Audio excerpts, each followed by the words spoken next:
నమస్తే, welcome to our channel. నేను సరే. జగన్మోహన్ రెడ్డి గారు ఇండియా కూటమితోని ఇంకా ఎన్డీఏ కూటమితోని డబుల్ గేమ్ ఆడుతున్నారా? సో ఈ అంశాన్ని మనకు వివరించడానికి మనతో పాటు ఉన్నారు ప్రముఖ senior journalist doctor Durga Vadlamani గారు. నమస్కారం మేడం. నమస్తే అండి. మనం ఇప్పుడు చూస్తున్నట్టయితే జగన్మోహన్ రెడ్డి గారు ఏదైతే మాజీ ముఖ్యమంత్రి, ఏపీ మాజీ ముఖ్యమంత్రి గారు ఇటు ఇండియా కూటమితోని సేఫ్ గేమ్ ప్లే ఆడుతున్నట్టు మరి వార్తలు వస్తున్నాయి, మనం చూస్తున్నాం కూడా. అక్కడ చూస్తున్నట్టయితే విజయసాయి రెడ్డి గారు స్పీకర్ విషయంలోనేమో ప్రతిపక్ష వాళ్ళకి రావాలి స్పీకర్ అని చెప్పేసి అనడం, ఇక్కడ చూస్తే రాజ్యసభలోనేమో జగన్మోహన్ రెడ్డి గారు మా మద్దతు మొత్తం బేషరత్తుగా బీజేపీకి అని తను చెప్పడం. సో ఇవన్నీ చూస్తుంటే మరి ఏంటివి అంటే రెండు సైడ్లో అంటే రెండు కాళ్ళు పడవ మీద వేసి నడుస్తున్న, రెండు పడవల మీద కాలేసి నడుస్తున్న వైనం అని అనుకోవచ్చు. మరి ఇప్పుడు ఆయన రెండు పడవల మీద కాళ్ళు వేశారమ్మా, అలాగే చేస్తున్నారు. అంటే అతను పూర్తిగా ఒక నిర్ణయం తీసుకోలేకపోతున్నాడు అతని అవసరాన్ని బట్టి. ఇటు బీజేపీని కాదనుకోలేడు ఆయన, ఎందుకంటే బీజేపీ తోటి ఇప్పుడు కేసుల గొడవలు ఉన్నాయి. అలాగని ఇప్పుడు ఎన్డీఏని కాదనుకోలేకపోతున్నాడు. అసలు ఎన్డీఏతో ఎందుకు పెట్టుకున్నాడు అనేది పెద్ద చర్చ ఇప్పుడు. అంటే అక్కడ చెల్లెల్ని ఏమైనా బదనాం చేయడం కోసం, చెల్లెల్ని రాజకీయంగా లేకుండా చేయడం కోసం చేస్తున్నాడా, లేదు పార్టీని కాంగ్రెస్లో విలీనం చేయడానికి అంటే వైసీపీని ఏమైనా ప్రయత్నాలు చేస్తున్నాడా? మీకు గుర్తుంటే కనుకైతే గతంలో ఆయన హడావిడిగా బెంగళూరుకి వెళ్ళిపోయాడు కదా, అదేంటి యలహంకకి, ఎక్కడి నుంచి పులివెందుల నుంచి వెళ్ళినప్పుడు డీకే శివకుమార్ని కలిశాడని బీజేపీ ఎంపీ అతను రామకృష్ణారెడ్డి ఆరోపించారు కదా, నల్లమిల్లి రామకృష్ణారెడ్డి. కాకపోతే అదేం లేదు, కలవలేదు, మాట్లాడలేదు, అర్ధరాత్రి సమావేశాలు జరగలేదని అన్నారు. కానీ ఏదో జరుగుతోంది, తెరవనకైతే ఏదో జరుగుతోంది. అంటే ఈయన ఇప్పుడు ఎలా తప్పించుకోవాలి కేసుల నుంచి అనే ఒక హడావిడిలో ఈయన రకరకాలుగా నిర్ణయాలు తీసుకుంటున్నాడని మనకు అర్థమవుతుంది. తర్వాత రామకృష్ణారెడ్డి గారు కూడా మొన్న అఖిలపక్ష సమావేశంలో కాంగ్రెస్కి ఇవ్వండి మీరు అదేంటి డిప్యూటీ స్పీకర్ పదవి అని చెప్పటం జరిగింది. అంటే అప్పుడు ఎన్డీఏ కూటమిని కాకుండా ఆయన ఇండియా కూటమిని బలపరిచినట్టు అయింది అక్కడ. ఇకపోతే మనం చూసుకుంటే ఎన్నికలు అయిన దగ్గర నుంచి ఇప్పుడు రాజ్యసభ ఎంపీలు ఉన్నారు కాబట్టి వైసీపీ దగ్గర, వీళ్ళు ఇక్కడేమో మొన్న స్పీకర్ విషయంలో కూడా ఎటువంటి కండిషన్స్ లేకుండా వైసీపీ వాళ్ళు బీజేపీకి సపోర్ట్ చేశారు, అంటే ఎన్డీఏ కూటమికి సపోర్ట్ చేశారు. మరి ఇక్కడ అవసరాన్ని బట్టి ఇక్కడ సపోర్ట్ చేస్తున్నాడు, అక్కడ అవసరాన్ని బట్టి అక్కడ సపోర్ట్ చేస్తున్నాడు.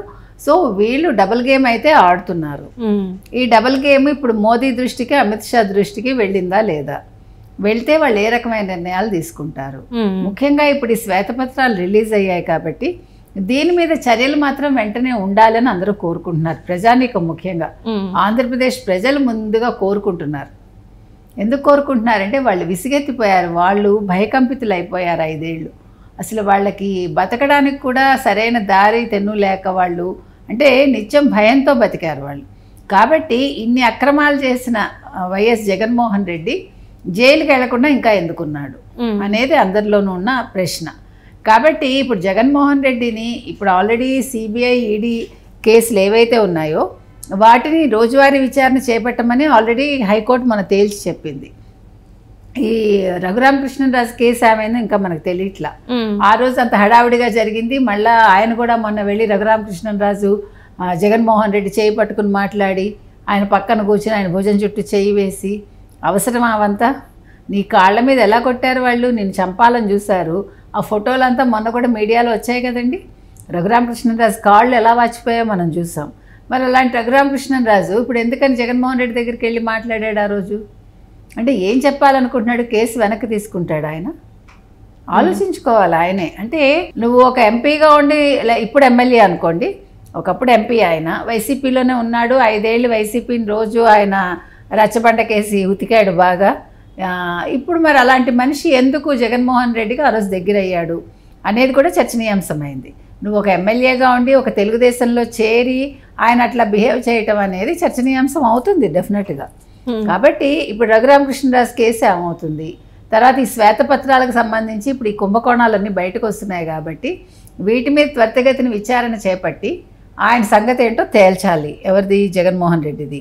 అదేవిధంగా ఇప్పుడు విజయసాయి రెడ్డి పేరు ఇవాళ బయటకు వచ్చింది, జీవీఎల్ నరసింహారావు పేరు బయటకు వచ్చింది బీజేపీకి సంబంధించి. ఇట్లా వీళ్ళందరినీ ఏం చేస్తారు ఇప్పుడు ఈ కేసుల్లో ఉన్న వాళ్ళందరినీ? సో ఇవన్నీ కూడా ఉన్నాయండి. ఇప్పుడు మరి జగన్మోహన్ రెడ్డి ఇండియా కూటమికి ఎందుకు సపోర్ట్ చేస్తున్నట్టు మనకు అర్థం కావట్లా. ఎందుకంటే ఇండియా కూటమి అంటే కాంగ్రెస్ తో కలిపిన మొత్తం పార్టీలన్నీ ఉన్నాయి. మరి ఇప్పుడు రాహుల్ గాంధీకి ఏమీ పవర్ లేదు.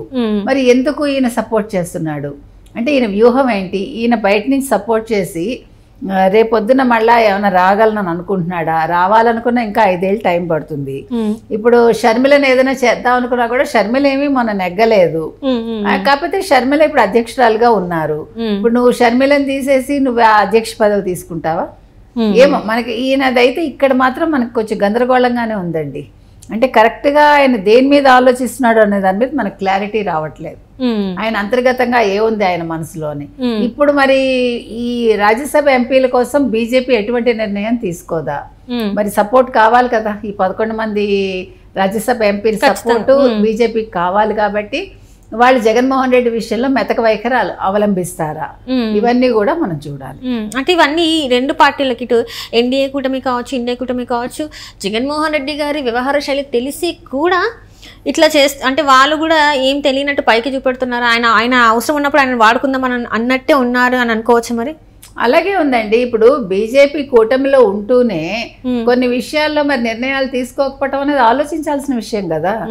ఇప్పుడు తాడో పేడో తేల్చుకోవాలి. ఇప్పుడు మీరు మనమేనండి, ఇప్పుడు మీకు ఒక మనిషి ఇష్టం అనుకున్నప్పుడు ఆ మనిషితో ఉండాలి అనుకున్నప్పుడు మనం వేరే మనిషితో అంటే వేరే చుట్టాలు ఐమ్ టాకింగ్ అబౌట్, వేరే చుట్టాలు గొడవలు ఉన్నప్పుడు వాళ్ళ దగ్గరికి వెళ్ళాం కదా మనం.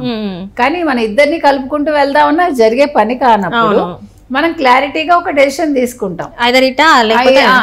ఇటా అట అనేది మనకి క్లారిటీ ఉంటుంది. మరి ఇంత పెద్ద పార్టీలు నడిపే వీళ్ళు కూడా క్లారిటీతో ఉండాలి కదా. క్లారిటీ లేకుండా అవసరాన్ని బట్టి మేము మాట్లాడుతూ ఉంటామంటే, నిన్న మీరు చూసారంటే నిర్మలా సీతారామన్ కూడా బడ్జెట్ ఏపీకి ఇచ్చిన బడ్జెట్ విషయంలో కూడా అది గతంలో ఏ పార్టీ చేసింది అనేది నేను ఇక్కడ చర్చించట్లేదు, ఎవరేం చేశారని ఆవిడ చాలా తెలివిగా తప్పించుకుంది. అంటే పార్టీలు ఎలా ఉంటాయో మీకు చెప్తున్నా. బీజేపీ గత పార్టీ ఏం చేసిందో వాళ్ళకి తెలుసు, పోలవరం నిధులు ఏమయ్యాయో వాళ్ళకి తెలుసు. వాటి మీద చర్చించరు, వాళ్ళని నిందించరు ఆ పార్టీని. ఎందుకంటే వైసీపీ ప్రభుత్వంలో కదా జరిగాయి, దాన్ని ఆవిడ మెన్షన్ చేయట్లా. అంటే వాళ్ళు ఆచితూచి అడుగులేస్తారు ఎప్పుడు కూడా. ఎందుకంటే ఎవరితో ఎప్పుడు ఏ అవసరం వస్తుందో, ఏ పార్టీతో అవసరం ఎలా వస్తుందో. అందుకని రాజకీయ నాయకులు అన్న వాళ్ళు ఎందుకని ఈ రకంగా ఉంది అంటే, వీళ్ళు తప్పులు చేస్తున్నారు కాబట్టి పార్టీలు కావచ్చు, రాజకీయ నాయకులు కావచ్చు, ఎమ్మెల్యేలు కావచ్చు, ఎంపీలు కావచ్చు, వీళ్ళందరూ తప్పటడుగులు వేస్తున్నారండి. వీళ్ళు నిజాయితీగా ఉంటే ఈ సమస్య ఉండదు. ఇప్పుడు నిజాయితీగా కనుక ఉండుంటే ఓకే, ఎంత వస్తే అన్ని సీట్లు వస్తాయి, మనకేం పోయింది, వద్దు వీడు సరిగా లేడు అనుకున్నప్పుడు వాళ్ళతోటి వాళ్ళు తెగతెంపులు చేసుకుంటారు. కానీ ఇక్కడ ఆ రకంగా లేదు. ఇప్పుడు జీవీఎల్ నరసింహారావు అన్నవాడే అక్కడ సలహాదారుగా ఉండి కమిషన్ తీసుకున్నాడని మనకు తెలుస్తోంది. అందులో నిజానిజాలు బయటికి రావాలి కదా. ఇలా ఎంతమంది ఉన్నారో మనకు తెలియదు. కాబట్టి వీళ్ళు వైసీపీ విషయంలో మెతక వైఖరిలో ఉన్నారు బీజేపీ. అలాగే ఇండియా కూటమి కూడా, కానీ చూద్దాం ఏమైతుందని వాళ్ళు ఉన్నారు.